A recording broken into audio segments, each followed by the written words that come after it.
মায়ের হাতে তালের বড়া স্বাদে মিশে আছে কত ছোটবেলার স্মৃতি। তালের মিষ্টি ঘ্রাণ আর মায়ের হাতের জাদু, আজকের বিকালটা একেবারে জমজমাট। মায়ের হাতের তৈরি তালের বড়া স্বাদে যেন ভালোবাসার ছোঁয়া।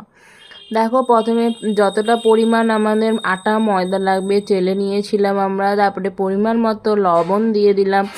তারপরে এখানে তালের শাঁস তো কাটাই ছিল একটা বাটির মধ্যে, ছেঁকে আলাদা করে নিতে হয়েছিল।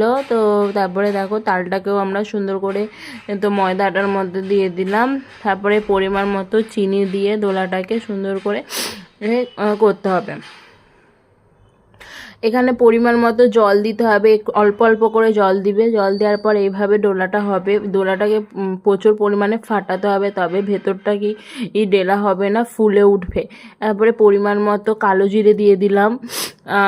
যতটা এই দেখো, এইভাবে সুন্দর করে ফাটাতে হবে। এখানে কড়াইয়ের মধ্যে কড়াই গরম করে তেল দিয়ে দিলাম। একটু বেশি করে তেল দিতে হবে যাতে তালের বড়াগুলো সুন্দর করে ভাজা যায়।